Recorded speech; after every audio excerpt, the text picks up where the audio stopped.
बहुत समय पहले की बात है। उत्तर भारत के एक छोटे से गांव में आरव नाम का एक युवक रहता था।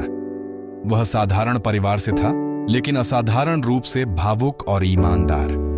जीवन में कई बार उसे धोखा मिला, कभी दोस्तों से, कभी रिश्तेदारों से, तो कभी अपने सबसे करीबी लोगों से। उसके साथ अक्सर ऐसा होता कि लोग कुछ और कहते थे, लेकिन उनका व्यवहार कुछ और ही होता था।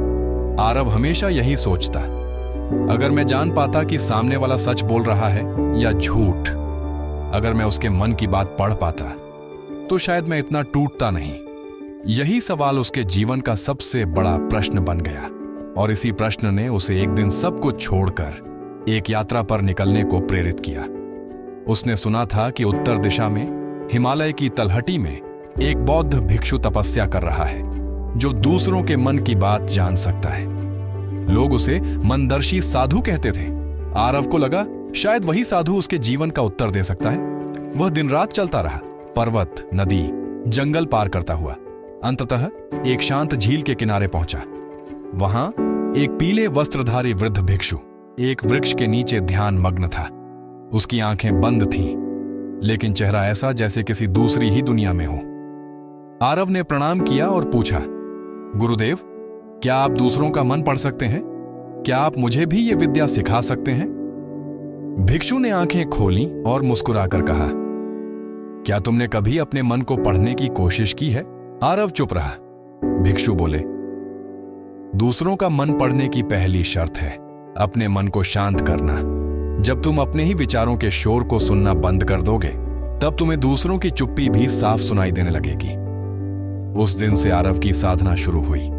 भिक्षु ने उसे दिन में 30 मिनट मौन रहने और ध्यान करने का अभ्यास दिया। साथ ही यह भी कहा कि वह लोगों को देखे, सुने नहीं, उनकी आंखों, हाव भाव, चाल और सांसों को महसूस करे।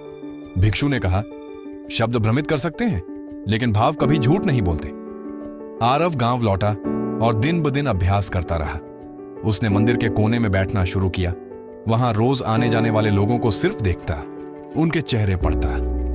कुछ ही हफ्तों में उसे अनुभव हुआ कि लोग बोल कुछ रहे होते हैं, लेकिन उनकी आंखें कुछ और कहती हैं। किसी की आंखों में भय था, किसी की चाल में झिझक और किसी की सांसों में बेचैनी।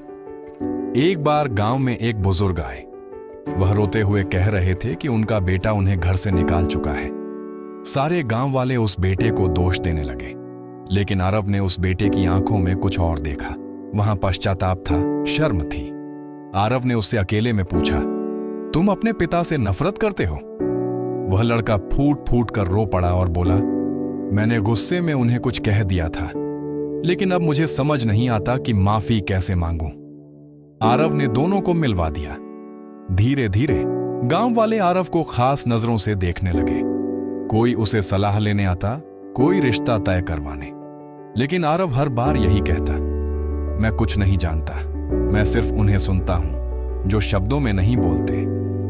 एक बार गांव का जमींदार उसके पास आया और बोला, मेरे बेटे की शादी तय करनी है, तुम जरा लड़की वालों को देखकर बताओ ये रिश्ता ठीक रहेगा या नहीं। आरव ने जाकर उन लोगों से बातचीत की, लेकिन असली संवाद उसने उनकी चुप्पी से किया।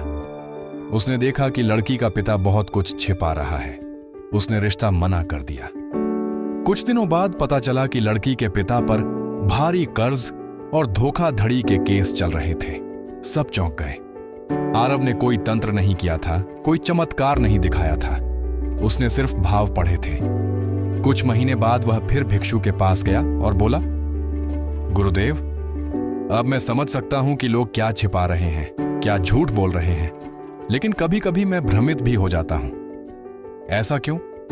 भिक्षु ने कहा, क्योंकि तुम अब भी दूसरों को अपने नजरिए से देखते हो। जब तक तुम्हारा मन पूरी तरह निर्विकार नहीं होगा, तब तक तुम्हारी दृष्टि अधूरी रहेगी। मन को पढ़ने की सच्ची कला है निर्णय रहित दृष्टि। जब तुम किसी को देखो तो उसे केवल देखो, न सही समझो न गलत, तब सत्य स्वयं प्रकट होता है। अब आरव बिल्कुल बदल चुका था। वह ज्यादा बोलता नहीं था, लेकिन जब कुछ कहता तो लोग चुप हो जाते। वह अब दूसरों का मन नहीं पढ़ता था, बल्कि उन्हें खुद ही उनका मन दिखा देता था। उसकी आंखों में स्थिरता थी, शब्दों में मौन और मौन में भी गहराई। लोग कहते थे, वो अब सिर्फ देखने वाला नहीं रहा, अब वह जानने वाला बन गया है। कहते हैं जब मन शोर करता है तो दुनिया भ्रम बन जाती है, लेकिन जब मन शांत होता है तो बिना कहे भी बहुत कुछ सुनाई देता है।